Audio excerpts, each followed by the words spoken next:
There was only one more day until the Passover seder with his engineer friends Jesse and Nathaniel.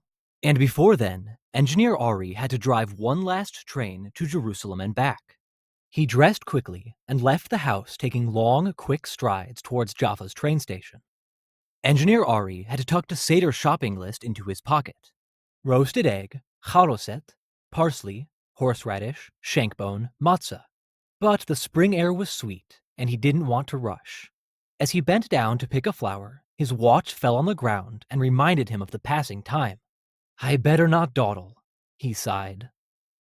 Engineer Ari passed the house of his neighbor Miriam. She was chasing a hen around her courtyard. Boker tov! Good morning, he called. Your rooster woke me up this morning. Ari, take a fresh egg for your seder plate, said Miriam. I am in a rush, said Engineer Ari. I don't have time to take it home. Then I'll roast the egg and leave it on your doorstep, said Miriam. Engineer Ari hurried down a footpath through a small orchard of date palms. Ahead, he saw a ladder and 2 legs disappearing into a tree. Is that you, Moshe? He called. A man in dungarees and a lopsided turban jumped down. Shalom, Ari, said Moshe, holding up a bunch of dates. I'm picking fruit for my grandmother's charoset. Care to join me? I'm off to pick almonds next. So sorry, I've got a train schedule to keep, said Engineer Ari. But your grandmother's charoset does sound delicious. Stop by on your way home, said Moshe. I'll make extra for your seder plate. Toda rabba, Moshe, said Engineer Ari. And I'll bring you matzah from Jerusalem. He crossed charoset off his list. Engineer Ari dashed into the railway station. The train was already full of passengers. In no time, he pushed the throttle, and the train steamed out of the station. Engineer Ari pulled the whistle cord. Toot, toot. The train chug-a-lugged through a valley of wild flowers. Engineer Ari saw his friend Shifra waving from her garden. Rega, Rega, wait, wait, called Shifra. Engineer Ari stepped on the brakes. Shalom, Shifra, he called. I'm in a hurry. I'm making one last trip to Jerusalem before Passover. That is why I stopped you, said Shifra. I have too much parsley. Would you like some for your seder plate? She handed him a bunch of parsley from her basket. Toda rabba, Shifra, he said. I'll leave a box of matzah for you on my way back. He crossed parsley off his list. At the next station, Engineer Ari's friend Aaron was waiting. His face was bright red and grimacing. Ari looked at his pocket watch. Are you angry that I am late? He asked. I am not angry, sputtered Aaron, holding up a large root. I tasted the horseradish.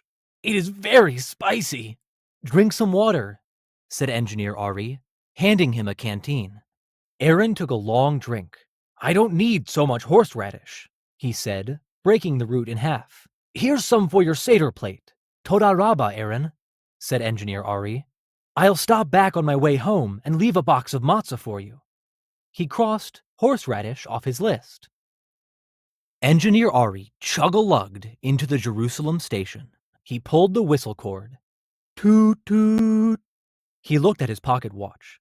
If he hurried, he could finish his errands before the train was scheduled to return to Jaffa. Ari hustled through the old city. First, he picked up a shankbone at the butcher. Then he went to the matzah factory. Inside, the workers were rushing about. One mixed the dough, another rolled it out. A third poked holes in it, and still another hurried to put it into the oven. A woman with a pocket watch kept track of the time. Why are you working so quickly? Asked Engineer Ari. We must hurry, answered Batya the baker. We have only 18 minutes to make the matzah. 18 minutes, said Ari.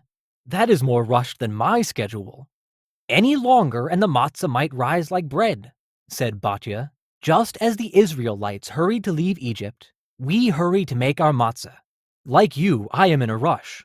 I have a train schedule to keep, said Engineer Ari, but I need matzah for my seder and some for my friends. Batya sold him 5 boxes of matzah. Toda rabba, Batya, said Engineer Ari.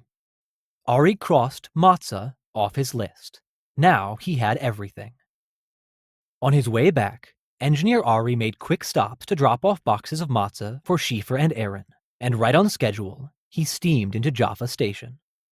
He stopped by Moshe's house and traded matzah for charoset. Then he visited Miriam and gave her matzah too. Home at last, an exhausted Engineer Ari opened the door. His friends Jesse and Nathaniel were setting the seder table. Pillows were placed on the chairs so everybody could recline and relax during the seder. Engineer Ari unpacked everything that he had collected. "Sit down and rest a little," said Nathaniel. "Jesse and I will get the seder plate ready." "Thank you," said Ari. "I am so tired from rushing." A few minutes later, Jesse and Nathaniel came into the dining room. Jesse carried the silver seder plate with the egg, charoset, parsley, horseradish, and shankbone on it. Nathaniel carried the platter of matzah with its embroidered cover. "Chag Sameach, Ari," said Jesse.